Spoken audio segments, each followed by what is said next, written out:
So welcome everyone to the latest ThinkHouse webinar. We had 48 acceptances, so a very good take up, and we are just sad that we're not meeting you all and seeing you all in person, and part of ThinkHouse was very much about getting everyone together in a room as well, and just and networking too. So we're very much looking forward in the not too distant future to having a live event in person. Meanwhile, today's talk is on DIFC data protection law, the new law that's just come in, and that'll be led by Tony Fielding, who heads up the TMT practice here and is also part of our global data team. And I'm delighted to welcome Jocelyn Pawley, who's joining us from the UK. Jocelyn is co-chair of the UK privacy and cybersecurity team, just a partner in the UK, and has been working closely with Tony on sort of the likely implementation of DIFC data protection law with her experience of GDPR, and we thought it would be a good idea therefore to bring them together to provide some of Jocelyn's experience of GDPR, given the DIFC data protection law is likely to sort of follow along the sort of lines that GDPR has. So with no further introduction, I will now move on to Tony. Thank you, Tim, for the introduction. Good morning, everybody, and it's great to see that we've had such good uptake for this particular session. And I think, as Tim said, this sort of sends a message, and it is an indication of the fact that there is a focus on data protection regionally, and as legal counsel, it is becoming a far more considered issue for the implications of business in the region. And now that we have the new law, this is probably never more so. So where were we? We were originally with the DIFC data protection law of 2007. And it's true to say that that was also something that a law which was somewhat aligned with the principles of the GDPR in the EU. However, where we are now is the new DIFC Data Protection Law number 5 of 2020, which basically repeals and replaces the previous DP law. And as I said, it borrows heavily from the GDPR and also the California Protection Act. And the additional obligations that have come through with this new DPL 2020 aligns it even more strongly and more heavily with the principles and the obligations and the requirements of the GDPR. It's also the case that the DIFC data protection regulations are yet to be released by the DIFC authority. And of course, we're anticipating that those will be released in the coming months, and if not, they may well be sort of drip fed in some respects in relation to the guidance as to how the new data protection laws are going to be interpreted in the DIFC. Next slide, please. So why does this matter? Obviously, data is money. Data can be monetized. It leads to commercial exploitation, and of course, it leads to increased risk. It's a very profitable commodity at the moment, particularly in the commercial industry. And in the next approach to sort of protecting and minimizing those rights is by way of either consumer protection and data subject rights, which are enshrined in most sort of data protection legislation, and particularly within the GDPR, and now particularly within the DPL 2020. It also matters because it reflects an international benchmark of a global focus on DP. It's not just now something that certain countries and jurisdictions can no longer pay attention to. There is an international expectation that there will be some form of robust data protection frameworks that will apply in particular countries. And off the back of that, what that does is removes a certain degree of uncertainty and friction for businesses. It encourages trust from international investors and collaborators, and it gives a sense of market resilience so that people feel comfortable and trust the sort of framework and the environment in which personal data is being provided. And I think that is why the new DPL 2020 law from the DIFC is key to sort of encouraging this region's growth. So why does the DP 2020 matter to you in particular? One, there are a new set of obligations that will apply to you depending on whether or not you fall under the coverage of the DP law. Two, there are always reputational risks in relation to breaches and security breaches for personal data. And now with the new DPL, there are financial risks associated with that. As I said, there is a regional focus and an international focus on enforcement, and the likelihood is that we will also see, as Joss will probably talk about later, that there is an increased level of enforcement and there is an increased application of fines. So we are likely to see that here in the region also. Again, DP, serious regional focus, and that is why the DIFC is leading the charge in making sure that the DP frameworks are globally benchmarked and reflect the GDPR requirements. For you, compliance is both now and for the future, and we'll talk a little bit further about that in relation to the timeframes you have for compliance and what the future holds in relation to compliance generally for DP. And in that respect, what we have, certainly heard in the market is that there is expected to be a federal data protection law that will apply federally to controllers and processors. And the expectation is that that's going to be very, very similar to the DIFC data protection law and also obviously the GDPR. And another risk and a reason it matters to you is that we've seen internationally that certain examples have been made of particular companies, high profile companies in particular, and we are uncertain as to whether or not the commissioner here for the DIFC would look to making certain examples of particular companies where there are breaches of the DPL 2020. So, key dates. 1st of July is when the new DPL law 2020 became effective. Obviously that's passed. It is now in force and it is law. The actual transition period that has been provided under this law is that you need to become compliant by the 1st of October 2020. So you've got a 3-month period in which you can get your sort of house in order for compliance perspective. In my view, and I think in our experience, this is a fairly short time frame in order to get your house in order from a compliance perspective. But that may also depend largely on whether or not you are already a DIFC-based company and you already have sort of GDPR compliant programs, or if you're not, this may be slightly more challenging. But it will definitely, no matter which category you fall into, whether you're DIFC or non-DIFC, it will certainly have implications as to the nature of your business and how you might need to look at your compliance programs going forward. So does this new DPL 2020 apply to you?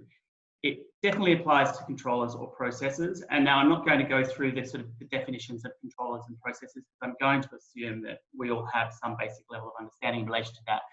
But what it is this law does apply to those entities or companies that are incorporated in the DIFC, and that is regardless of where the processing actually takes place, or there is processing of personal data within the DIFC as part of stable arrangements. Stable arrangements, let's just assume, are regular contractual arrangements or regular activities as opposed to stable. Now, processing in the DIFC in the previous law was very broadly considered and basically only sort of made a statement that it applies in the jurisdiction of the DIFC. There was no particular guidance around that. However, processing now in the DIFC occurs when the means or the personnel that are used to conduct a particular processing activity are either physically located within the DIFC, or that processing is outside of the DIFC, but still might have some connection or nexus to the DIFC. So this is sort of the threshold that needs to be explored in relation to whether or not this is to apply to you. There have been quite a number of changes that have been brought in with this new law. What I don't want is to go through them all in particular detail because A, it will be particularly dull and dry potentially for you, but also because I think that we'll send these slides out to you so you will have a comprehensive list of them. But just to give you a general idea of what the focus has been on this updated law is that, obviously there is now the requirement in certain circumstances to appoint a data protection officer, which wasn't previously there. Data controllers are now required to produce a record of processing, and that is in relation to their processing activities. And Josh will probably be able to speak a little bit more to that later if we need to. And also there is a requirement as well to conduct a data protection impact assessment in relation to high-risk processing activities, which is a particular category of activities of processing, which we'll talk about a little bit later in more detail. Other things that have changed within this law in relation to a new concept of joint controllership, which was never there previously. There are enhanced breach notification requirements, and there is now an obligation for a controller to enter into legally binding agreements with processors who are processing information on behalf of controllers, which was not previously there. And just very quickly, the last two is in relation to cross-border transfers and special categories of data. Changes have been made in relation to how these are able to be permitted and permissible under the new laws. And largely it replaces the obligation which was to get permission from the Commissioner in order to do cross-border transfers, and aligns more with the GDPR now, and has permitted countries that have adequate protection in relation to receiving or transferring of personal data. So again, as I said, the purpose of this session today is to not really go into all of the new aspects of the DPL 2020. But as a recap, what we see is that the general principles of the previous law are retained, and they are enhanced, and they are more aligned with the GDPR. It still is very critical in relation to the new law that the key points and key principles around personal data continue. And obviously the list here is those key principles which still continue to apply. And the enhanced regulations that we now see feed directly into some of these particular requirements in relation to having things processed lawfully and fairly, keeping them accurate and up to date, retaining them for a particular period of time, or indeed ensuring that there are appropriate security and operational measures in place to protect that particular personal data. And some of the new obligations that are under the DPL 2020 directly reflect that and enhance those particular principles. One of the ones which is actually key is that of lawful processing of personal data. And one or more of the following is a legal basis that can be relied on in relation to processing your personal data. And various of those are to perform a contract into which you're a data subject, to comply with a particular legal obligation under the law in which the personal data needs to be processed or provided or shared, to indeed protect a particular data subject's interests, or where it's required on behalf of the DIFC or the courts of the DIFC or other competent authorities. And again, leading into what we're going to talk about next, where the data subject has freely given its consent in a particular manner, which is clear and unambiguous, for the processing of their particular data. Consent is always, I think, historically seemed to be somewhat straightforward and quite simple, and I think that that's actually not the case. And I think certainly in our experience in advising clients and others, that consent is not an easy concept to necessarily grasp, and certainly not an easy concept to interpret in the context of either the GDPR and or this new DPL. So I think it's important that you're mindful very much that consent drives a lot of the protections in relation to the DPL. So a data subject is given control in relation to what it can and cannot consent to. And the principles around consent under the DPL 2020 state that the consent must be explicit, freely given, specific, and unambiguous. Now, in relation to sort of the explicit nature of that consent, it's not enough that it's an opt-in. It needs to be affirmed in a very clear manner by, obviously ticking a clear box with a statement as to what the consent is being given in relation to. It can be a verbal consent or a written consent. So it needs to be an explicit form of consent that is given. one of the interesting issues is around the nature of whether it is a freely given form of consent. And recently we had a client who was looking at whether or not consent could be taken from an employment contract where if they hadn't agreed to provide their consent to provide particular personal data, that they might not be employed. And of course the Commissioner, and obviously I think under the GDPR, that form of sort of restriction on being able to freely give consent would simply not be a valid form of consent under the DPL 2020, or neither under the GDPR. Jocelyn, just out of interest in relation to the UK, these are specifically fairly aligned with the UK's requirements, correct? Yeah, very much so.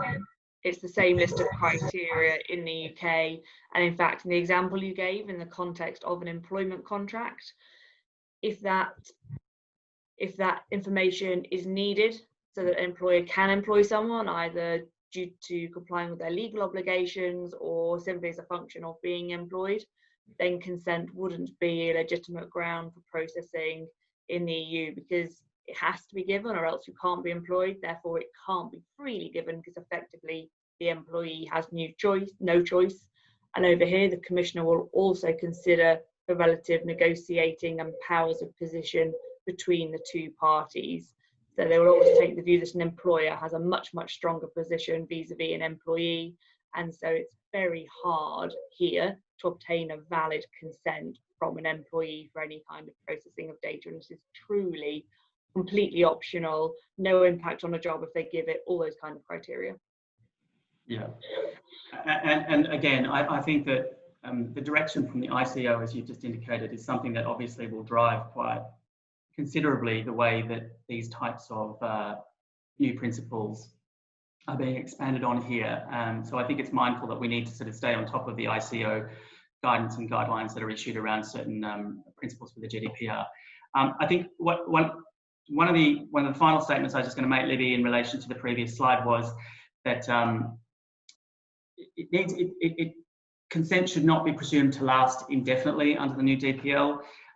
If the purpose for which the consent has been lawfully obtained and for the reasons for which the personal data is to be used changes, or the time period changes in relation to that, or the activities for the processing, just because you have a form of consent originally under one particular sort of specified purpose does not mean that that will apply to all purposes and will not sort of last indefinitely. So I think it's important for people to be mindful of the fact that if there is a shift in the nature of the purpose for that particular consent, then changes might need to be made in relation to particular statements on websites or in particular contracts or other forms of legal contracting with particular people around their personal data.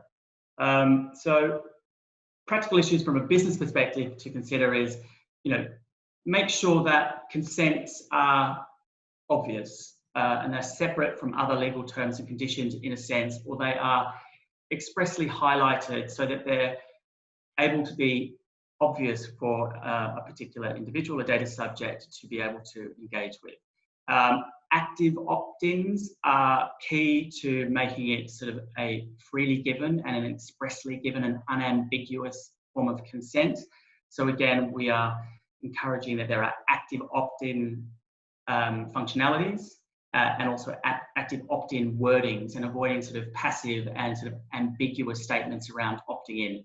And that leads down to sort of clear statements and more granular options for how the wording for these types of consents are to be drafted by businesses in order to ensure that you are complying with the particular requirements of the DPL. And also it's important to remember, which we'll talk a little bit about later, that it is easy for a data subject to withdraw their consent. So if you are heavily reliant on consent for particular purposes, for example, an advertising campaign that you are sort of required to have consent to use particular personal information, and that gets withdrawn, then you must be aware of the fact that these things can be easily requested by a data subject. And very helpfully, the DIFC have provided general sort of guidance on consent, which is available in this link that I set out here below. So the other aspect of the DPL 2020 is that we have sort of enhanced data subject rights now. So that's not to say that these data subject rights didn't actually exist before. They did, but there are now some additional ones. So as I was just talking about, the withdrawal of consent from a data subject can happen at any time. In relation to withdrawal of the consent, if you are a controller of the personal data, you are required to basically make that withdrawal at least as easy as it is to basically give the consent. So you are not to make it a complicated or convoluted or difficult process. And it is, I think the wording is that it is not required, it should not require undue effort on behalf of a data subject in order to be able to withdraw their consent. And the withdrawal needs to be done within a reasonably practicable time frame. And you know, the new requirements are sort of understanding of the fact that this is not always something that can be done immediately, and that sometimes it will require time, it will require effort from a sort of an IT and architectural perspective in order to be able to make sure that consent can be withdrawn, and the controller will also be required to be able to, must be able to ensure that any downstream processes in relation to that personal data also are aware of the fact of the withdrawal of the consent, and that they do not continue to use the personal data in relation to that consent when it's been withdrawn. And the other interesting right that has been introduced is the right to obtain personal data from the data controller, and that is most commonly referred to in other forms of legislation as sort of data portability. And Article 37 talks about data portability in the new DPL 2020, and effectively a data subject can request that its personal data be ported or obtained from a controller or ported to another controller in certain circumstances. And it's really where the processing of that personal data is, one, based on consent, so that the lawful basis for it was based on consent being given, or the performance of a contract, so the legal performance of an existing contract, and it has been carried out by automated means by the controller. And you have a right, or the data subject will have a right from the controller to receive a copy of their personal data in a structured, commonly used and machine readable format to support the ability for them to be able to exercise this particular right. Again, there will likely to be more guidance that will come from the Commissioner in relation to these particular data subject rights going forward. Next slide, please, Libby. Very generally, I just wanted to let you know that there obviously are enhanced information that needs to be provided to data subjects.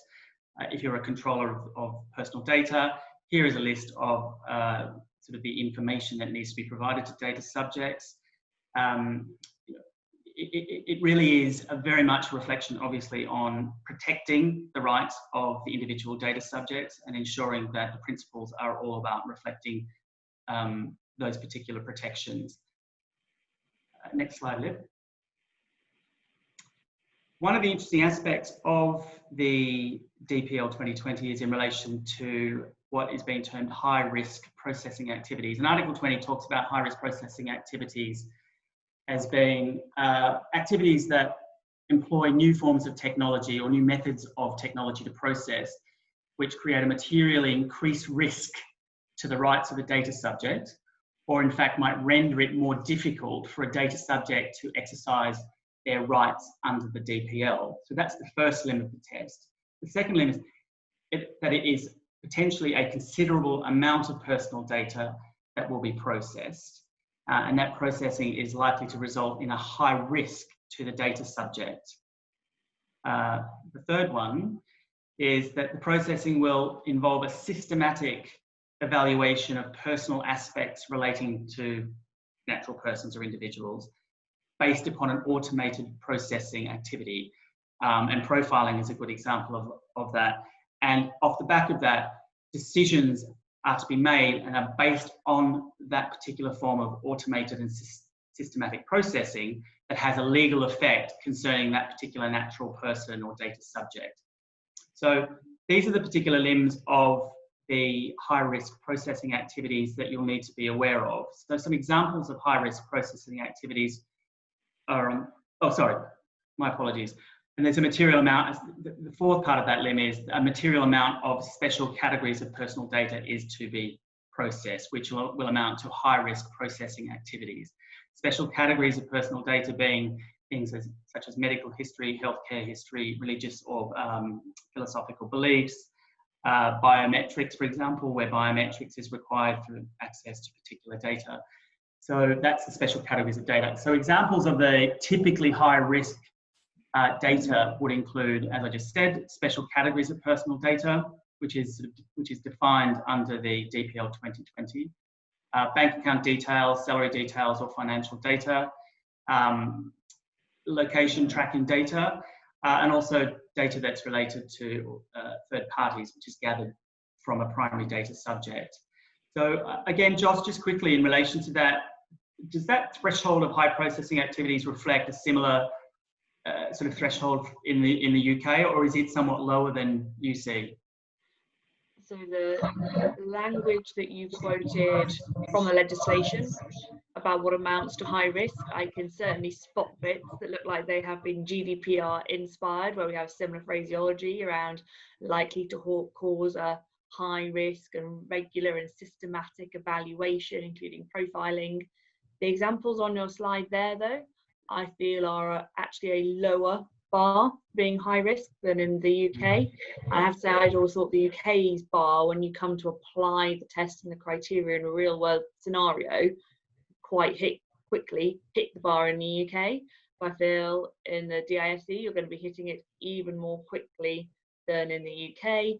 And this is one area where across Europe, different member states were allowed to produce their own guidance and set their own criteria for when DPIAs had to be carried out for these high-risk processing activities.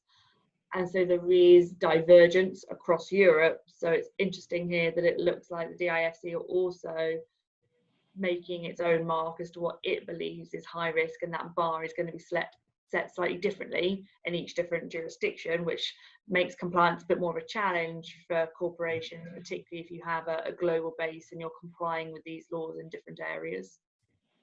Right, thanks for that, Charles. High-risk processing activities for certain organisations in performing high-risk processing activities are required to do several specific things. One, which we'll talk about briefly later, is appoint a data protection officer in relation to the high-risk processing activities undertaken, carry out annual assessment of its processing activities to ensure that it is compliant, and as Josh just mentioned, carrying out impact assessments in relation to the proposed processing operations that are used to undertake these high-risk processing activities. As I just mentioned, you need to basically appoint a data protection officer if your business is engaged in high-risk processing activities. And part of this is a self-assessment exercise also in deciding or determining whether or not your company is engaged in high-risk processing activities. And that, I think, is a deliberate aspect of the law to enable businesses to have flexibility to make these sort of determinations themselves. But sort of examples would be where there is automated decision making, where you have new technologies which are being used, where your processing activities are using a large amount of personal data in order to deliver what's needed to be delivered, or in fact you are using special categories of personal data which are being processed and you are doing that on a regular basis, and it is particularly sensitive category of information. There is also some changes in relation to cross-border transfers outside of the DIFC for personal data. Cross-border transfers are now able to be done without the permission of the Commissioner, which was under the previous law. Now you are able to transfer personal data outside the DIFC to certain countries that have adequate forms of protection or adequate protection regimes in place, where they are in receipt of the personal data and can guarantee a certain level of protection of that particular personal data, to one or more specified sectors within those certain countries that have adequate protection regimes.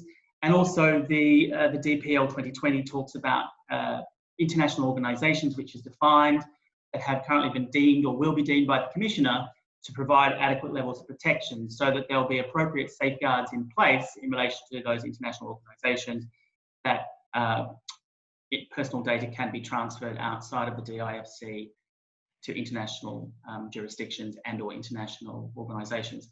And again, the DIFC have a helpful link, which is here, which sets out those adequate data protection regimes that are currently in place. And no doubt, if the UAE ends up being one of those eventually, or the DIFC ends up being one of those eventually, it will be added to that list.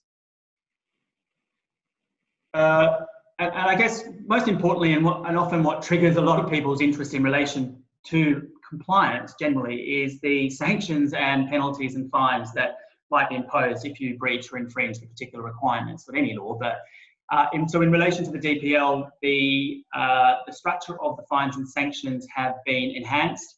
They have been made more robust, and they are clearly higher levels of fines to be imposed. Previously, what we had was under the 2007 DPL, it was between $5,000 and $25,000 US dollars in relation to each infringement. Now it's between $25,000 and $100,000. Also, the number of triggers in relation to fines and sanctions has also increased. I think under the old data protection law, there was like 9 specific sets of fines that applied. Currently now, under the new DPL, there are 35.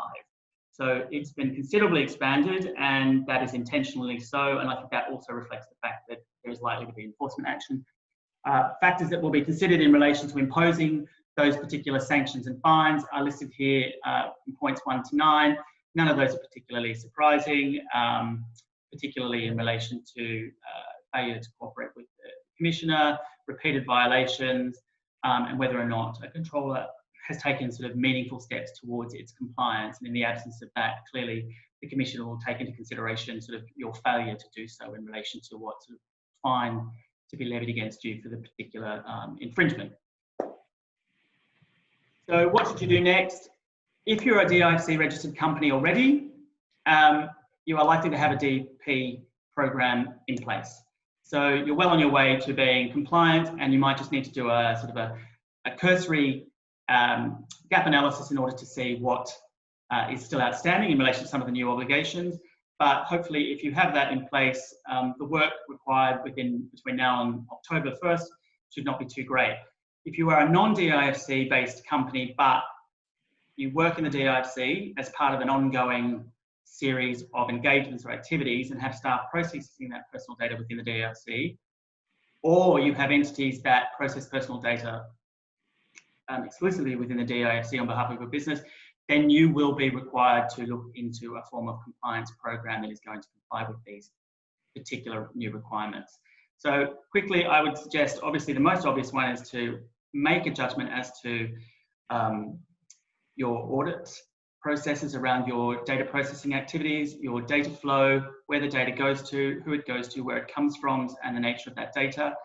And then what will flow from that audit process is identifying particular compliance gaps.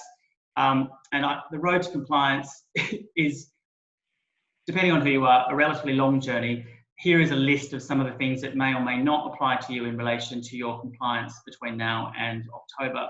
But I would certainly suggest that it's very important that you start looking into these particular new obligations and whether they impact you, and start to sort of give some material consideration as to how or what you need to do in order to be compliant by the 1st of October. And I think that that's me done in relation to a canter through. And I'm going to hand over to Jocelyn Pauly, who hopefully will, well, I know actually will be sharing some valuable insights on the GDPR 2 years on that might help us in our interpretation of the new DPL 2020 going forward. Thanks, Joss. Thanks, Tony. I'm conscious there are questions coming in. We will leave time for those at the end. I think there'll be more for Tony than for me, so I will try and keep this short and snappy.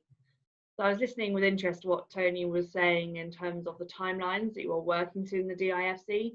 3 months to put in place all your documentation, do your risk assessments, and achieve compliance by the 1st of October. In Europe, there was a 2-year transition window. So I think you do have a road to travel, which maybe is made slightly easier by what you can learn by looking to Europe. But I think it's a fairly tall order to get to grips with all the new bits and pieces of the legislation in that timescale. I have lots of clients at the moment who are actually doing what I've called on the slide there, GDPR version 2.0. This is going back and looking again at the compliance programs they ran 2 years ago in order to become compliant by the 25th of May 2018. And at that time, there was some low-hanging fruit that people could address quite quickly, things like getting their records of processing in place or updating a privacy notice. But there are also lots of activities that got put in a too hard box for various reasons for different organisations. And even now, clients are not wholly compliant and are coming back to look again at those things which they knew weren't perfect the first time around, to address them now. They have a bit more time and knowledge of how the legislation is working. Because I think a lot of clients found that in order to comply with some parts of the GDPR, such as applying the correct retention periods to different pieces of information, being able to give access to granular different pieces of information to people who needed to know, or for subject access requests, having the right software and structure behind their systems to enable them to do that, it wasn't there. So compliance with GDPR actually required a different procurement running for a different information or storage system in the first place. So those are the kinds of activity that some clients are coming back to look at implementing now if they found a workaround in the meantime. Another reason for clients coming back and looking again at compliance is we have had guidance drip fed over the course of time. There were various pieces of guidance, obviously, issued by the ICO in the run-up to the 25th of May, and further guidances have continued to follow, including from the European Data Protection Board. They adopted some of their old guidances, but we have had new ones out as well, in particular around things like when to carry out a DPIA, as I was saying, because guidance is varying across Europe, special category data and the processing of that, and in the UK, an additional test around a substantial public interest, because as well as the GDPR, we had new national legislation, because there were derogations within GDPR where member states were allowed to make their own local laws. We've had that to comply with, and that's another reason some clients are going back and re-looking at GDPR. We've had clarification around time limits when responding to subject rights requests. So clients are having to ensure that the regimes they set up 2 years ago are still in accordance with the new guidances. One of the first things that if Tony was advising on complying with the new laws you would be talking about is doing a data audit of your business and your estate, so you understand what data you have, why you're using it, who has access to it, what's your legitimate ground for processing, because unless you know that and you have the right context, it's impossible to write an accurate privacy notice to give the right pieces of that information to data subjects. And when we were doing this 2 years ago in the UK, the way that you understood your data estate was essentially by sitting down with all the different stakeholders in the business and asking them questions. You could get some way by having an IT structure diagram and seeing different systems that are being used, but that doesn't necessarily tell you what data's in there, and it doesn't tell you why it's being processed to work out things like your ground for processing. It wouldn't necessarily tell you who was sharing it or what the source of that data was. I think at the time everyone hoped and wished that there was a clever piece of software that would go off and sniff around your systems to work out what personal data you had. We didn't have it 2 years ago, but I have seen in the market more recently different pieces of software attempting to address that problem and getting much closer than there was 2 years ago. So I would hope for you this would be an easier experience rather than being able to do it in a more technology friendly automated way rather than we had to in a very manual way. In the UK, there was a real fear that there would be a skills shortage for companies who had to have mandatory DPOs, that the requirements here were slightly tighter than Tony just ran through for the new DPL for the DIFC. But there was still a concern because this is not something we've ever had before, and it was a fairly high bar for a DPO to be independent and expert in data protection, adequately resourced, and reporting to the highest levels of management. I think there is still a very active market here if you have that skill set. It's also not been helped by the fact that although you can have an external DPO and it can be fulfilled by a third party, offerings I have seen from consultancy and third party providers I think don't achieve the level of mandatory DPO with the skill set that's required by the GDPR. I think you can most merely a post box for subject rights requests or provide some kind of helpline for ad hoc bits of advice. But because you don't sit inside an organisation and know it inside out, you can't provide that level of independent expertise that's required by the GDPR. Privacy notices are obviously a major exercise when going through GDPR compliance. They have now settled down in terms of the type of language that companies are using, the way they're structured. We frequently see layered privacy notices as envisaged by the European guidance, either where you have bits of information that people need to know right here, right now as they enter personal details onto a website maybe, and then they can click through for more detail, or flipping it around, there's a core privacy notice that has information about retention, subject access rights, how to make complaints, and then that breaks off into different bits and pieces that contain specifics around reasons for processing in different scenarios, maybe for marketing or competitions, activities like that. Consent, as Tony talked about, there's a very high standard for obtaining a valid consent under GDPR. The areas where we've seen this make the biggest impact are where people were using consent as a ground for processing and never should have been in the first place, like in the employment scenario we talked about, but also outside of maybe core GDPR around marketing, because where you're obtaining a marketing consent in Europe, that's a GDPR standard of consent. So people having to be very granular and specific about the different types of marketing that they might wish to do for different products, or with group companies or with affiliated partners. Those now have to be much more granular than they were previously. Also consent around use of cookies.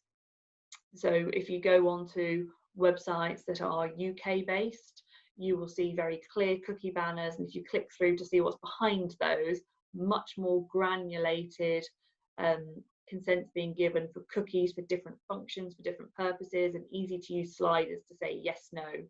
So that's where we've really seen consent materialize in the real world. We've mentioned DPIAs a few times. I'm seeing clients using these to a much greater degree than I really thought I would. I think that is because it has become a part of procedures for companies where they are embarking on new projects, or they are aware they're collecting a new piece of personal data, because having done their audits, they're now much more aware of what they've got and what's new. I think the difficulties around it, though, have been doing any kind of template for a DPIA, because these are risk assessments. You only need to do what's proportionate to the nature of the data and the risk that it might entail for the individuals. So it could be a case of a DPO thinking it through in their heads and doing a very quick and dirty assessment, or it could be a major project where you need that detailed documentation to refer back to at a later date if there was ever to be a breach, or if you were ever going to query, why did we make this decision, what mitigations did we put in place. But coming up with a template that you can use in any scenario is quite challenging. The other challenge is who is best placed to complete that template. Project teams might not have the knowledge of all the right jargon and the concepts that we use when talking about privacy rights, but equally in-house lawyers or DPOs or external counsel can be too far removed from a project. So it requires a really close collaboration between the two to complete those assessments adequately. DSARs. We're all concerned with the advent of GDPR, there would be a big uptick in DSARs and other subject rights, some of the new ones that Tony showed on the screen. Yes, we have seen an increase, but certainly not floodgates opening, and really they're still being used tactically in particular scenarios, typically where there is an employee dispute or a tenancy dispute, and they're really there as phishing exercises or to cause aggravation to the employer or the landlord.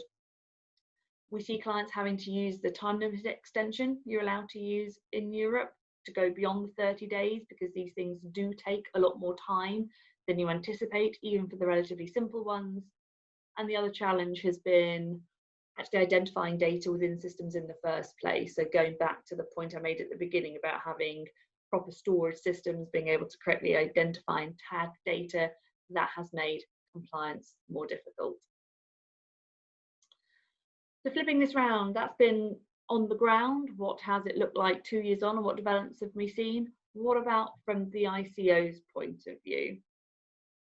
So in terms of their approach, our regulator is all about a proportionate response. They focus their efforts where they see the most risks. They have not looked to go out and just cherry pick a company and make an example of them for no reason. They are still resource constrained and therefore will focus where there is the greatest risk to individuals or the greatest abuses of the legislation. They try to be collaborative with data protection officers, and through talking to clients, I understand they do feel well supported by the ICO. There are people they can reach out there and talk to.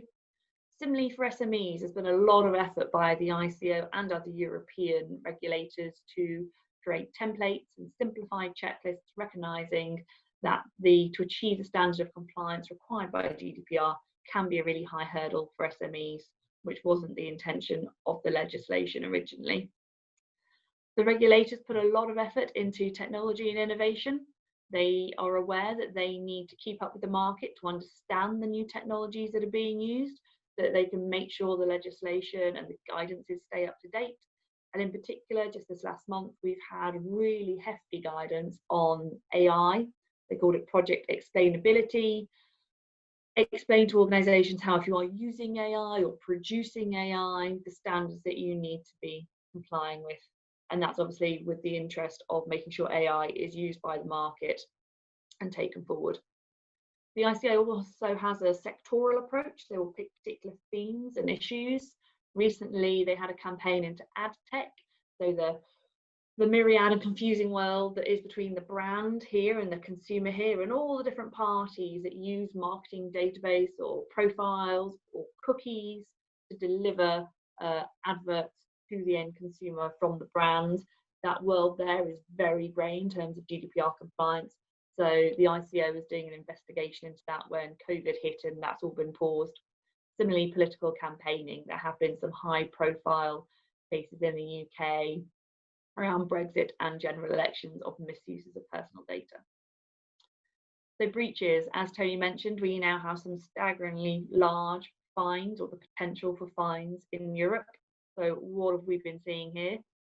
Interestingly, even at the lower end of the scale, the ICO ran an investigation last year to look at companies who had not paid their data protection fee. So these are very small fees if you're a small organisation, or a few £1,000s if you're in the largest or the highest category. But they fined 544 organisations for not paying those fees. Interesting to see the regulator is saying even at the lower end of the scale, this legislation has teeth. At the higher end of the scale, we are seeing fines coming out under GDPR levels. We did have some examples of what was the previous highest fine, the 500,000, being given to companies like Cathay Pacific and Equifax for mainly security-related breaches.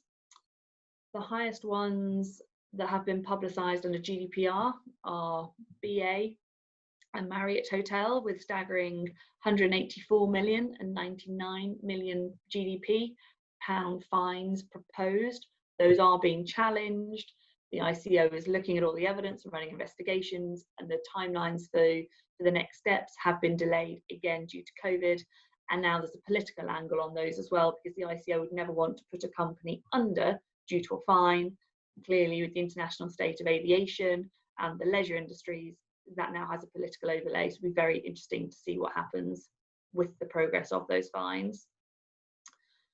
The ICO now has other enforcement actions it can take, enforcement notices and information notices. They have used those, but not in a major way. The focus of really serious breaches of GDPR has been to issue a fine still. And lastly, group litigation, which was something new in the GDPR.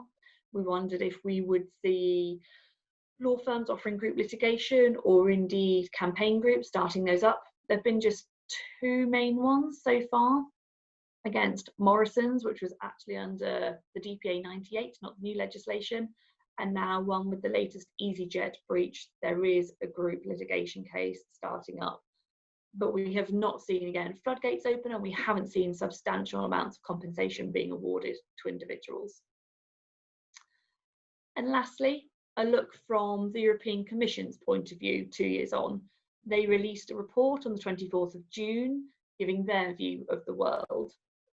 This is a quote from the executive summary at the start, saying the general view is that it has been applied successfully and met its objectives of strengthening both protection for personal data, but also the free flow of personal data. I think it is important to remember that even the 95 directive included in its title about free movement of personal data. This is not about locking it down, it's making sure that processing is transparent and that companies do it in accordance with the regulations. However, as you might expect, they did identify a number of areas for future improvement, and I've selected a handful of those.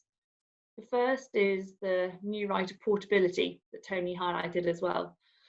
The regulators in Europe really do see this as an innovation that they think has the potential to both unlock emerging technologies and protecting consumer rights against lock-in as well. So they talk about the Internet of Things and sensors being used all over the home and the business world, and ensuring that people using those aren't locked in to one vendor, but can easily pick up their information from one service, drop it into another, and carry on.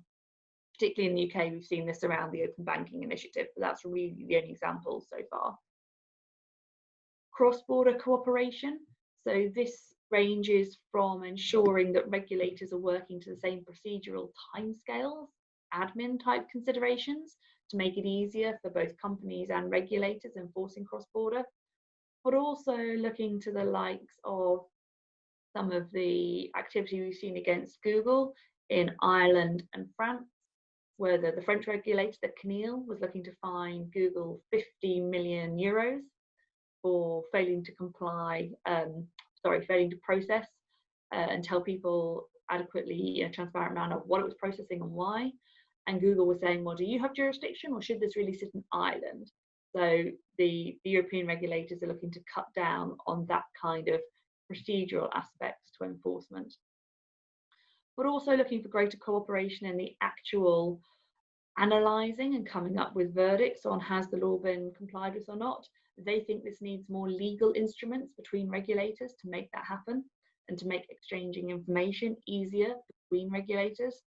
But they also talk, though, about setting up a data protection academy where both European and foreign data protection authorities can share knowledge and experience and know-how. So interesting that they're looking to put this on a more global footing than just simply across Europe. There was an interesting nod as well to SMEs, acknowledging that it is difficult for them to comply and encouraging regulators to produce more material to make it easier for them. And I did wonder if that was maybe a nod to considering in the future whether there were aspects of the compliance that could be made easier for SMEs, although they haven't gone quite that far in the report to date. And finally, they talk about pursuing adequacy decisions with more countries internationally to make data flow easier, not just within Europe, but within third countries as well. And they also referred again to supporting either ongoing reforms in third countries without laws, or supporting those with new laws like the IFC by sharing experience and best practices, and also taking part in the Data Flow with Trust initiative that was initiated by Japan when they hosted the G20 meeting last year. So I think there's an interesting direction of travel there about putting privacy and data protection compliance on a more global footing and getting greater cooperation between regulators internationally. So that's my whistle-stop tour of GDPR 2 years on. Tony, you've got a bit more to say there about how we can help you comply, and I don't know if you want to turn to looking at any of the questions as well in the last few minutes.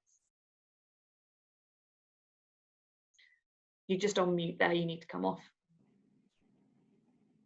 Thanks, Joss. That was incredibly helpful. I think as a bit of a wrap-up statement, I'd just like to make that one of the values of having Jocelyn on this call is because of these new obligations that are imposed under the DPL 2020 are in fact heavily reliant on the GDPR, and consequently the guidelines and the guidance that will evolve in the DIFC in relation to this law will be directly taken from the working group in the EU, as well as other examples of jurisdictional consideration around particular issues. So I think as companies and as legal counsels in the UAE, whether we be in the DIFC or otherwise, we need to be mindful of the developments that come out of the EU, and obviously it's great that we have Joss and the global team that are able to help us in relation to sort of interpreting and applying those particular guidelines to this new law.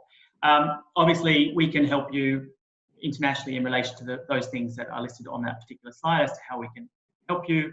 The international team have a huge amount of experience in relation to things like the ROPA requirements and the DIPA requirements, as well as certain contractual changes and clauses that might need to be addressed in your specific supplier contracts, for example, in relation to various issues to ensure that you are going to be compliant. Other than that, I've done my best to try and answer questions real time by typing responses. So to those of you who have got those and sent those questions, thank you very much, and I hope the answers that I've sent have been helpful. Just quickly, Joss, you will have seen some of the questions as well.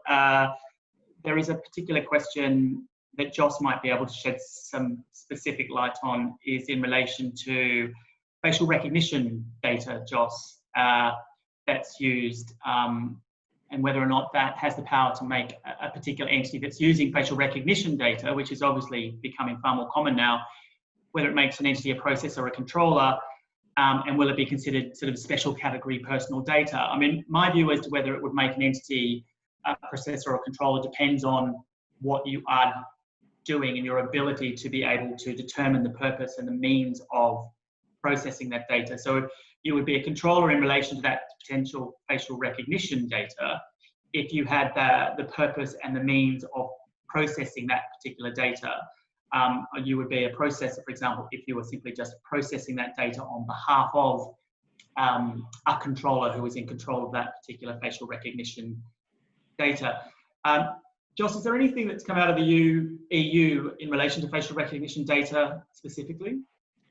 I mean, it would be considered special category data in the EU, so you'd also need to ensure you had an Article 9 ground for processing. In the EU, it's a two-pronged approach. You need one from Article 6 and one from Article 9. So you'd need to ensure that you had identified what that was that you were using it for. And things then like security, there would be a higher standard of security you need to apply because of the damage that could be caused if that data was wrongfully accessed or disclosed. There's certainly some specific guidance around things like body-worn cameras for law enforcement, so that will clearly be capturing facial data, although that's maybe more like CCTV. I think the biggest image around facial recognition at the moment is transparency. So do people actually understand that their face is being analysed and potentially captured, and maybe whoever's capturing it is trying to work out who they are, so a transparency issue. But also that we see coming out from law enforcement as well. And obviously lots of software players in this market have recently withdrawn their facial recognition software from law enforcers because the feeling is that it's not well enough understood and it's not robust enough to accurately identify, or where police are trying to use it to anticipate what might happen, that the databases that the facial recognition software is working off potentially discriminatory, and that's part of the AI guidance that the regulators put out about, is it trustworthy AI, how's it being trained, and how do you guard against discrimination coming through in the way it's being trained. Yeah, no, thanks. And also specifically to answer the question that came through is, obviously, if it is special category personal data, which it would be, and for the particular purposes that it might be being used for, you would need explicit and express consent from a data subject in order to be able to process that particular information also. And I think, I think it's worthwhile also mentioning, as you just did, the AI considerations in relation to this sort of innovations and sort of technological developments around facial recognition and biometrics is really fascinating. And again, I think not only this DPL 2020 law, but obviously the GDPR just continues to develop rules and regulations and guidelines in relation to the application and interpretation of some of these new technologies. So again, it's worthwhile as legal counsel to sort of stay on top of those types of developments and guidelines as and when they come out. I've got another question here which talks about appreciating that the focus on DIFC requirements, but is there anything that non-DIFC entities should be doing from a DP perspective? noting that the DP federal law might be coming in at some point in time. I would say absolutely. It's just a matter of time before we have a federal data protection regime that applies to all entities in this region. I don't know how long that will be. There has been a consultation process in the UAE in relation to it, and that consultation process has been finalised, I understand. So I imagine that it is in the process of being finalised. It could be 12 months, it could be 18 months, but again, I'm not entirely sure and can't give any guarantees. But I would certainly say that it's timely that now we've got the DIFC new DPL law with the enhanced regulations that align to the GDPR specifically, that in all likelihood, if your business is going to be controlling or processing personal data as part of your business, then start looking at it now, really, and start familiarising yourself, start educating yourselves and the business in relation to what those sort of frameworks are likely to require. Because I think the more proactive you are in relation to these things, the less pain you will feel later on. As Joss could attest to, at the time when the GDPR came in, there were many, many organisations who thought they were ready, they weren't, who weren't ready and didn't care, but certainly felt the pain of the GDPR. So if you've got time and you've got inclination, I would suggest that, yeah, the law will be coming and it will be federally applicable, and it's worthwhile sort of making an effort to get familiar with that and look at your business from that perspective. Sorry, just flipping through. There was a query.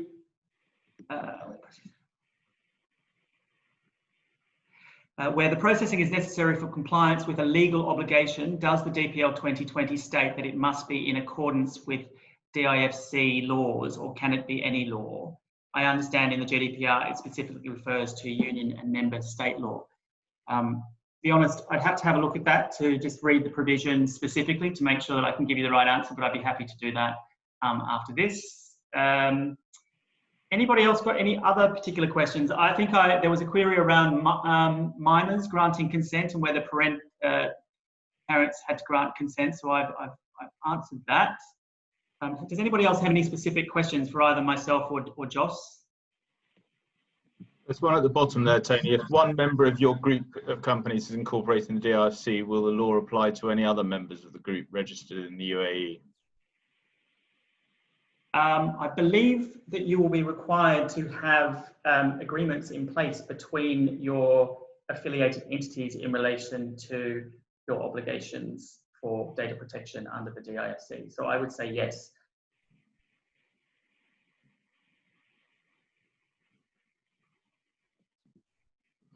And then there are a couple of other questions that came in the chat box. I'm just looking.